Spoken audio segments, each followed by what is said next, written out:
let's talk about that, because, one of the things that we certainly look at is there are other countries that have, adequate, if not generous, social safety nets. They have social health and welfare systems. I mean, in the United States, we spend as much on health and welfare as, say, the Nordic countries in Scandinavia. The difference is they do it collectively and then everyone benefits. We do it individually. So the more money you have, the better your choices, the better your outcomes. And again, that money and those choices and that ladder are controlled by a very small baby boomer white male culture. So can you talk about that? The kind of the US and the global context, there are differences, but there are also generational differences in other countries that do have different systems. Definitely. So, there are some experiences that apply certainly to millennials kind of all across the world, right? That we came of age with the internet. The internet does not only belong to America. We came of age with the smartphone.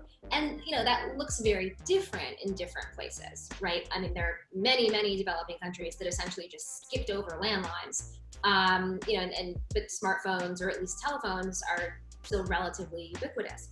So that kind of connectivity, that ability to look over borders across cultures and see, even if you don't physically go to a place, that life is different, that life maybe could be better, I think has certainly been a very defining millennial experience all over the world.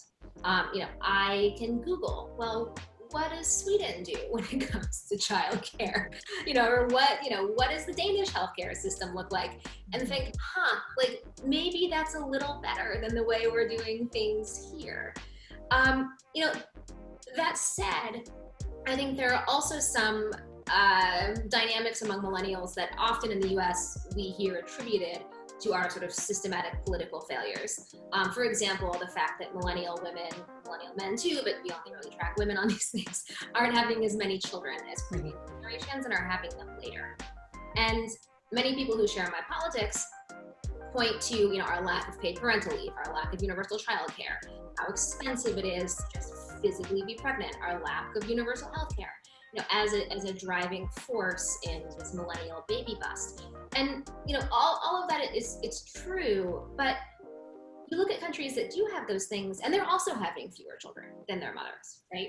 And I think instead what you're seeing is a continuation of, what has frankly been a centuries long project of women having fewer children and having them later, within which there was one very, very brief reversal in the 1950s.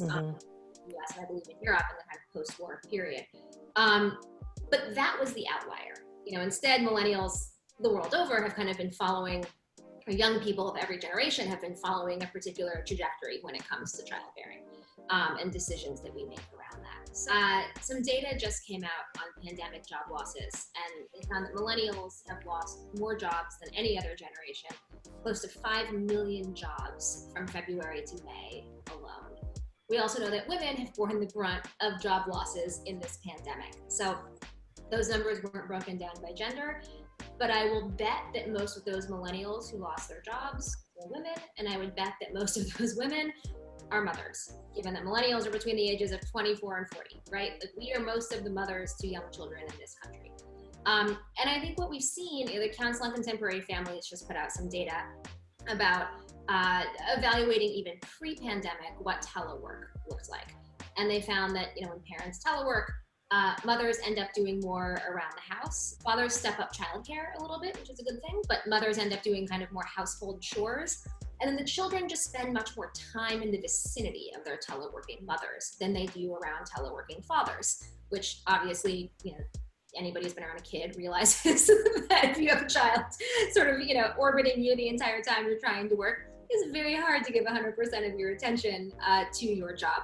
And so a lot of families decide, again, because we've hyper-individualized these questions, that it, quote unquote, just makes sense for mom to be the one to scale back or to drop out entirely. So I think we're going to see huge reverberations from these COVID shutdowns. And I think it's going to have a hugely detrimental impact on women's labor force participation. I think it already has. And I think we're going to see this ripple through for the rest of millennials' lives. I mean, women right now who are dropping out of the workforce or scaling back are taking income cuts from which they will never recover for the rest of their lives. They're more vulnerable to all sorts of ills, and have less ability to make the kind of choices they will perhaps want to make later. So it's a huge issue. It's a huge emergency.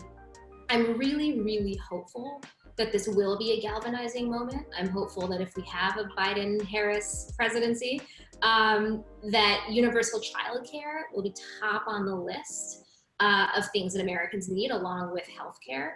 I know a few years ago we were talking a lot about the importance of free college to young people. Universal childcare lets women go to college, right? It lets young mothers, all mothers, work outside the home and support their families. It's so crucial. And I am hoping that we will look around now and say, this has been such a disaster. It's been such a disaster, particularly for women, particularly for mothers, that we're past the point of emergency and this has to change. Unfortunately, I think that's going to be too late for a lot of millennial moms. Talk about, how do we make this better? If boomers are really going to listen, if those old white guys on the hill are going to listen or step aside, or we get new leaders, kind of what's the prescription? What do we need to do? And Josie, I want to ask you as well. I think one thing that is underappreciated or underrecognized about baby boomers is that they are the most politically polarized generation in America. Baby boomers really are cleaved right down the middle between left and right, between Democrat and Republican. Gen Xers tend to be a little more liberal. Millennials are much more liberal. So baby boomers, yes, conservative, overwhelmingly white, mostly male baby boomers have dominated American politics for 30 plus, 40 years. But the more progressive half of the boomer generation, we're talking about people like Brian Stevenson, like Kimberly Crenshaw, who coined the term intersectionality that millennials love so much. Feminist writers like Rebecca Solnit. I mean, some of the most incredible social justice advocates, not the people who founded these movements that we read about in the history books, but the people that are still very active in them, leading them, are baby boomers. So I think that's an important thing to emphasize, that I don't know any millennials who just want baby boomer, the progressive baby boomers, to go off in a corner, and die. I think we understand that there's a lot of knowledge there. There's a lot of wisdom. That's wonderful. What I'm asking for from those baby boomers is power sharing. Not just, we're going to impart our knowledge to you and maybe someday, once we're dead and gone, you can take the reins, but a commitment to saying, no, millennials are not that young anymore. And it's time for some of us, to share our knowledge, but also to start stepping aside, right? When you see these, white, Democratic, much older congressmen who are being primaried by young, more to the left, younger Democrats, there's this real sense of wrongdoing. Like, well, I was entitled to this seat.